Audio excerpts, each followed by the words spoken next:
We're ready to go. Also the preamble in here too, but I'm going to call the meeting to order. This is a committee of adjustment for July 17th at 3:30. It's our inaugural meeting. So it's being held here in Hilderton. Members of the public may also access the meeting, which is live streamed on our Hillside Center YouTube channel, or by contacting the municipal deputy clerk, who sits to my right, to receive a registration link to join the meeting electronically. Members of the public wishing to appear as a delegation can register for the meeting by visiting middlesexcenter.ca/participating council meetings, or by contacting the municipal deputy clerk. Phone numbers on the website. By 4:30 on the Monday of the week scheduled meeting. All requests to delegate are subject to the provisions of the Middlesex Center Committee of Adjustment Procedure bylaw. Members of the public can choose to delegate in person or by electronic participation. Accessible formats, communication supports are available on request. So as this is our inaugural meeting, I'll just talk about what is a committee of adjustment. Committee of adjustment is a quasi-judicial committee which has to consider minor variance and consent applications. So only property matters of minor nature. The municipality of Middlesex Center's Committee of Adjustment is comprised of council members for a period of 4 years, consistent with the council's term. When does a committee of adjustment meet? It meets at 3:30, the third week of the month, just before our regular council meeting, and we're meeting right here in Hilderton. The fact that the community our municipal offices under construction. How many members must attend each meeting? So to have a quorum meeting, we have to have 3 members of council present. Why was this created? Primarily to speed up the process for council to hear and vote on property matters. Previously, residents had to wait till the whole council meeting to get to the property part of the meeting. So this will hopefully make things more expedited. That's my little preamble. So additions to the agenda, first item, anybody? No. Okay. Disclosure of pecuniary interest. Members of the committee may have any disclosures of pecuniary interest. Moving right along. As this is the inaugural meeting, there are no previous minutes to deal with. Okay, I'm moving on to current applications. Members of the public that wish to receive further notification on any of the applications being considered today, I'm encouraged to send an email to planning@middlesexcenter.ca requesting further notification. Please be advised that comments expressed in written material presented are now a public record. If you have any questions on any of the applications being heard today, we ask that you direct those to the appropriate planner on file. Members of the public that have requested to speak will be given a maximum of 5 minutes to address council and provide comments on the application. Keeping with our procedural bylaw and our horizontal policy, all our meeting participants are asked to use respectful language and uphold their values of cooperation, trust, and openness. Okay. So with committee of adjustment, we will always have this in the agenda and in the meeting minutes as well. That is, what are the order of proceedings here? So here's the procedure for holding this meeting and listening to these applications. Chair will ask the planner to explain the purpose of the application, the hearing, present the staff report. The applicant or their agent has the opportunity to speak to their application. They may, if they wish, they may not have to speak if they've already talked to them. Or feel agreement with what the planner is proposing. The public who are registered to speak or in attendance will be asked for their comments. Please state your name so that it can be noted in the meeting minutes.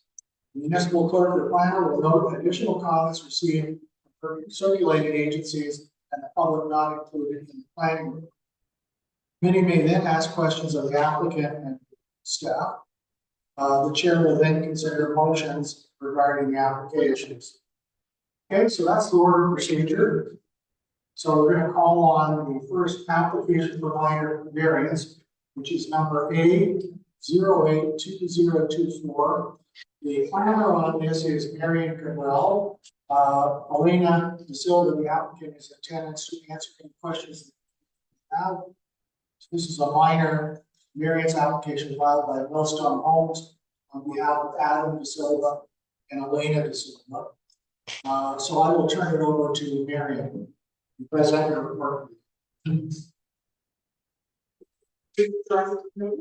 the sole purpose of this report is on the investment and implementation regarding June 4 single family lot located at 125 and Water Boulevard in the purpose of the fact that we have petition for one area is to separate the legal section zoning bylaw as it relates to maximum lawn coverage for the main building on the property will be to meet line for the residential person. This property is located on Edward Boulevard in the space, subdivision that lets existing low density dwellings located to the south north. There are certain developments and certainly the applicant seeks to increase the maximum available lot coverage 5% to 20.7%. The effect of this application being permitted construction of the covered deck for 1 yard. Notice of this application has considered related to agencies as well as surrounding ignorance, according to the requirements of the Plan Act. At the time of writing the staff report and beginning to receive staff not receiving summons from members of public agencies. The development of the report for municipality indicated that there is no objection to the proposal as long as the plot and well subdivision grading is not too negatively impacted by the proposal, and then the engineer will move forward this to the final law. Planning staff working with application and supports have the prime variance as identified in the plan. Planning staff consider the application to be minor nature since the location of the additions in the rear yard will not contain any year-round growing space. There will be no visual impact on the back of the street line existing things. Further, the covered deck will continue to meet the minimum yard setbacks for the R1 zone. Planning staff not anticipating any negative and staff also finds the variance is appropriate use of the land and to land and zoning bylaw, since the additional lot coverage supports the residential use, which is permitted in the zoning bylaw. The analysis of the planning report, staff recommend that the subject application is approved. As the proposal meets the four tests for minor variance, and this opinion is provided to the committee prior to the public meeting without the benefit of receiving comments from the public, showing the information on rights, parties, proposal, Thank you. Does the applicant here, you wish to speak to this, or are you okay? Yeah. You're okay with things? Thank you. Public who are registered to speak, or okay, is the applicant, is there anybody else in the audience that wishes to speak to this? No, okay. Is there anybody online? The agent wishes to speak. Okay, go ahead.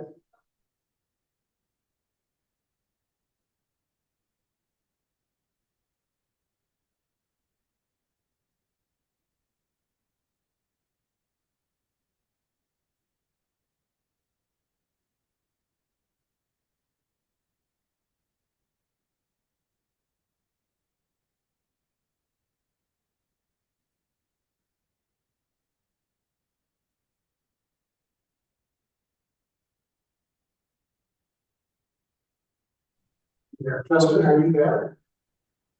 I think I'm there now. Can you hear me? Yeah, go ahead, please. I'm okay to remain silent. It was a little bit hard to hear the audio and exactly what was being spoken. So I'm trying to kind of pull together bits and pieces. I believe I heard so far that there's no objection. I haven't sat in on many of these meetings, so I'm just here in case there's any questions directed towards Millstone Homes and this variance request. Okay, thank you. So I don't think there are any other questions. Justin? Okay. Any additional comments? So now I'll turn it over to the committee. Does anybody on the committee wish to ask?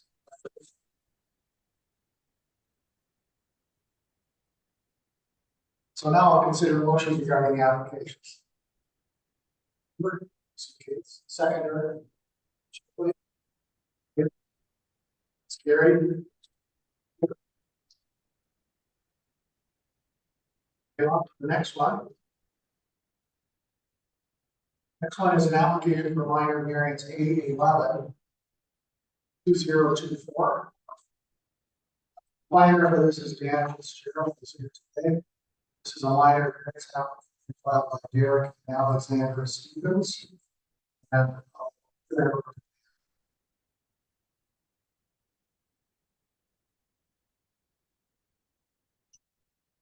that's what we share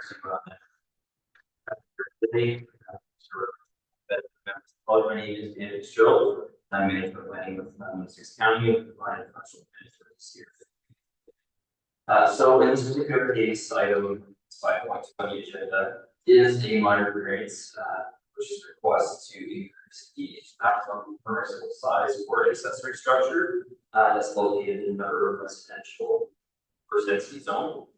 So in this particular case, the applicant is proposing to construct an accessory building in the rear yard, which is to formulate format of pool container, while also maintain the existing detached garage as well as shed that's currently on the site. So the maximum size of all three of these structures combined would be 115 square meters. Where the bylaw currently permits a maximum size of a lesser of 50 square meters or 3% lot coverage. So in this particular case, we would do 50 square meters. And then again, the effect of this particular variance is the construction of this additional accessory building for benefit of the. So in this particular instance, the property is located at 80 Westwood Drive, north. It is on the northeast side of Westwood Drive. Property is approximately 1,765 square meters in size, and it's generally surrounded with existing low density single detached dwellings. It does contain an existing single detached dwelling as well as detached garage previously mentioned, a shed and a divorce on. It does maintain full municipal services. So I have reviewed the proposal that in consultation with section 45 of the Planning Act, the court test for minor variance. As indicated in the planning report, I am satisfied that it does meet the court test for minor variance and that it's minor in nature, considered an appropriate use of the land, and it generally meets the intent of the zoning bylaw as well as the official plan. So with that said, I am recommending approval of the minor variance, and it's really available to answer questions. turn it over to, is the applicant or agent here? You want to speak to this? Don't have an agent out there. There's nobody else in the public. Is there anybody else on the line? Speak to this. No agent. Getting to ask questions, right?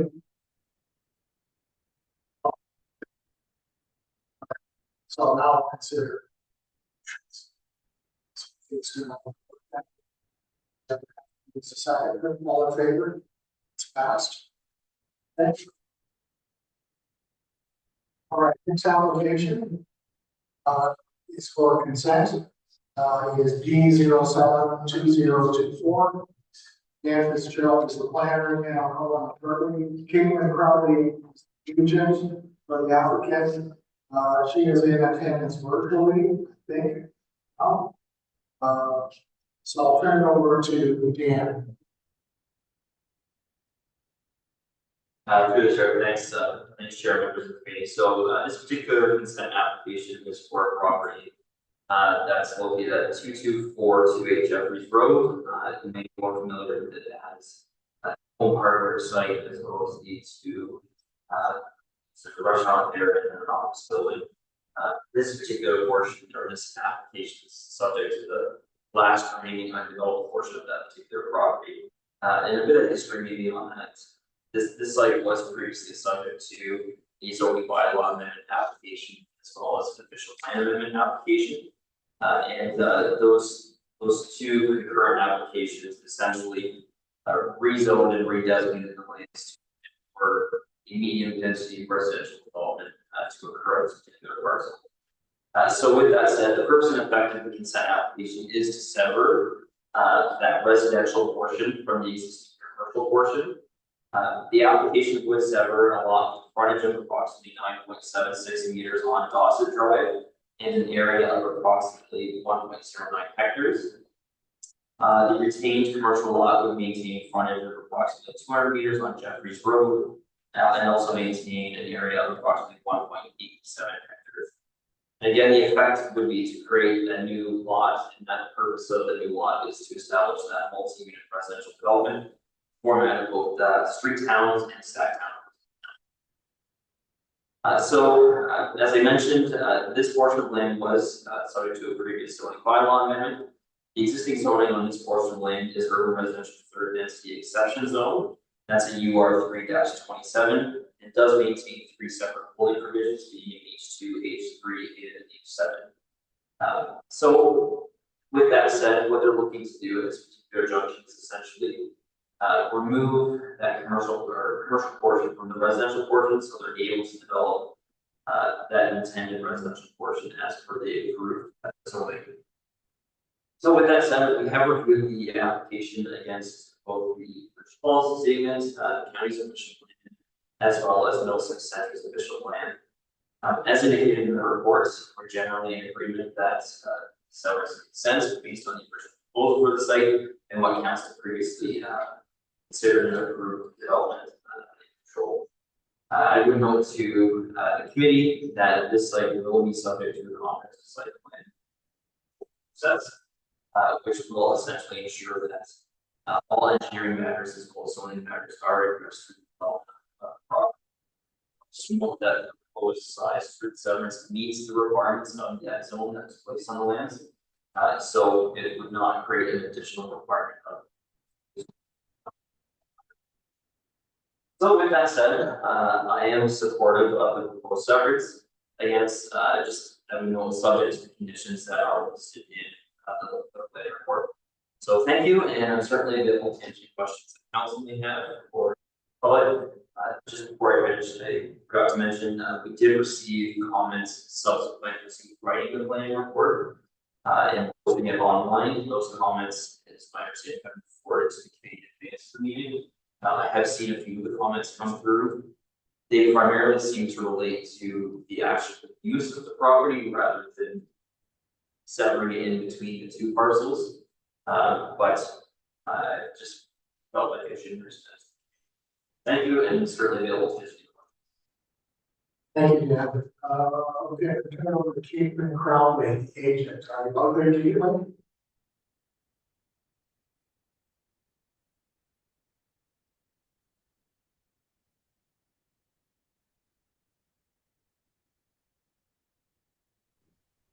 Hi, Yeah. yes, this is, hi, yes, sorry, this is Caitlin Crowley, planner with Selinka.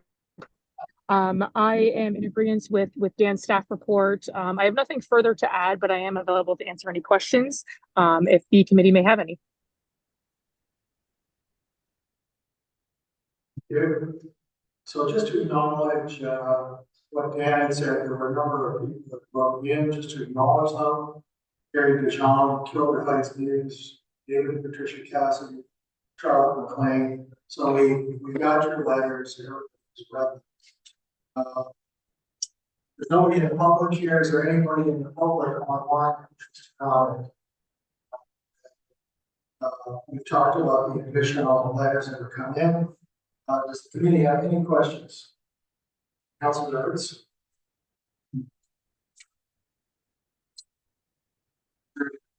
And the last condition is to dedicate 0.3 meter reserve across the entire drive. Is that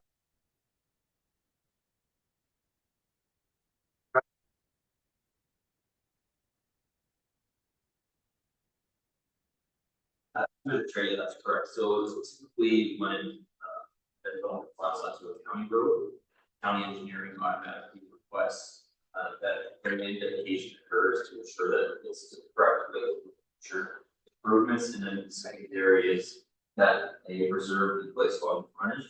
And what that effectively does is it limits their ability to provide any future access to Columbia Park. I believe in this case, it may have already been dedicated. I know the road widening certainly has, but I just kept it there just to in case it wasn't in previous applications, to ensure that our controlled access points are those points to the already established. Council, please. Through you, Mr. Chair, I just want to acknowledge to all those that provided some input that, I did read your input. And I hope you've had your letters, and I hope you've had the opportunity to read Dan's report. He did a good job explaining how this meets all of the provision policy statement and the Middlesex Center and Middlesex County official plan. I hope you've all had the opportunity to read the full report to better understand. Thank you. Okay, I'll now accept motions. Proceed to consent. Council Shipley, all in favor? It's carried. And last file for today, application for consent to sever. Now against Robert and Tracy Jenkins, which to sever 3 lots off their primary residential lots. These are E092024, E122024, and E132024. So as this is in one file, we'll let the plan go and look at the session, and we'll do it in one vote, okay? We're going to turn it over to Marianne Cabral, the county planner. So there was comes up this first one, the recommendation regarding the applications for property known as 144 Single Avenue, which is located on the southeast corner of Single Avenue. The purpose, price of this application, for this application, 37 lots, and we'll look at some residential properties that are involved.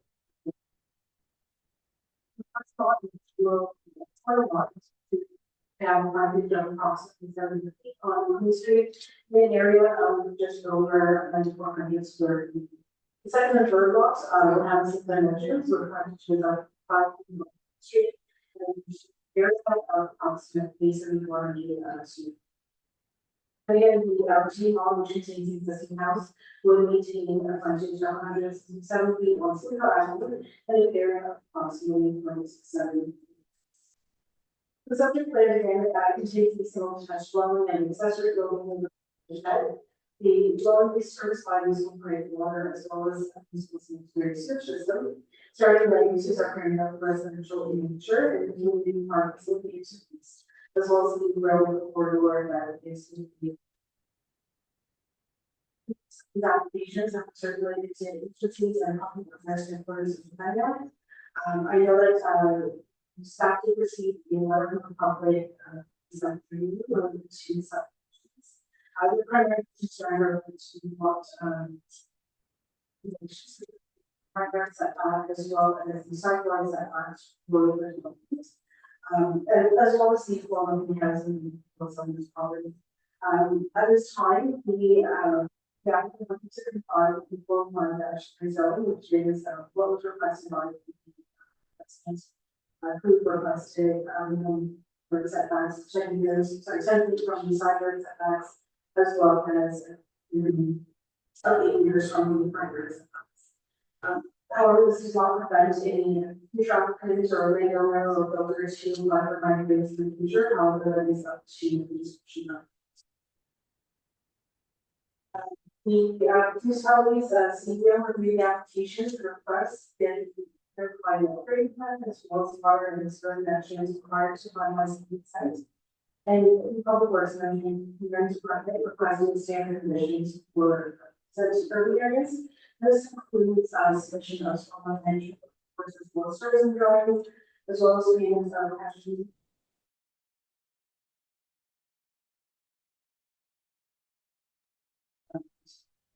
Martin to introduce the organization of the Booster Fund. CRL had also requested a special warning policy included in all the development agreements for sale or lease warnings policies. So summary of this applications and as well as the policies, policy statement and local resolution. But is never satisfied that the consent application represent the development within the urban zoning area, where there are traditional oversized lots and access to convenience and services. Seventh, that the laws are proposed to the requirements of the residents of the residence. Specifically, this is related to the size and the minimum requirement. Program written to obtain a higher variance for the several minutes and associated with the estimation. In addition to the standard consent that we for some applications, staff number 16 that would apply to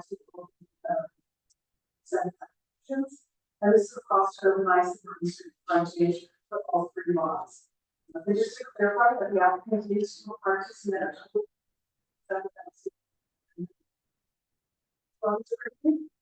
this is following across all three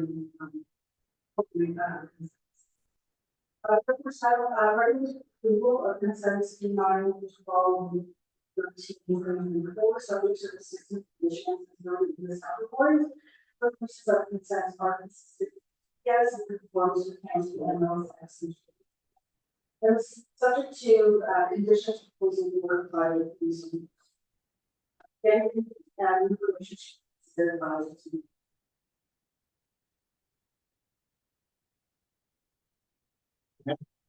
Is the applicant be online? Agents? Again, comments out there? No. So, there's no public getting audience. Is there anybody online for the public just to speak to this application? No. Okay, turning to the municipal deputy clerk. Letters now. Okay. Does the committee have any questions on this?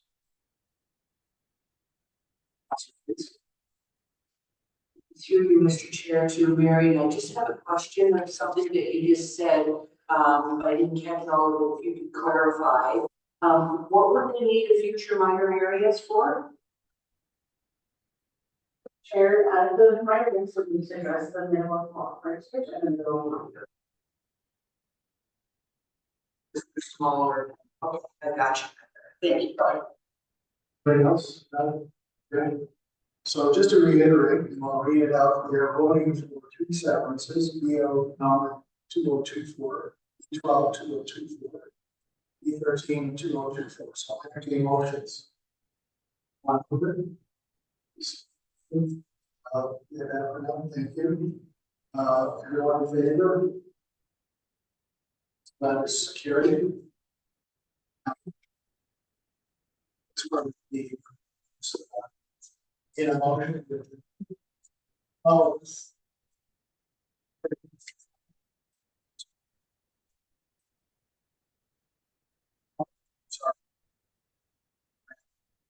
So, correspondence 7.17.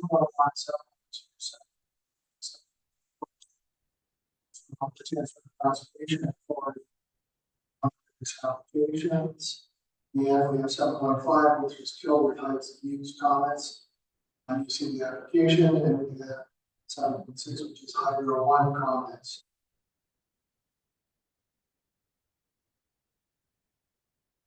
Which I don't see that on here.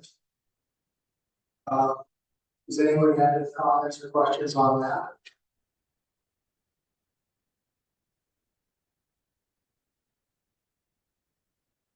So can I get a mover? A second. Dates. Okay.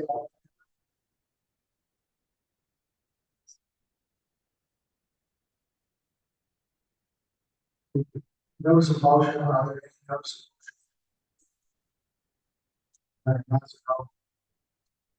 Move on to other business, to the committee have any other business?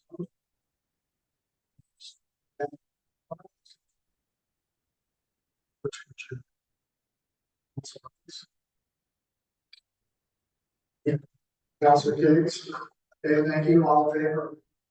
There it is. So, first committee of adjustment is. Thank you.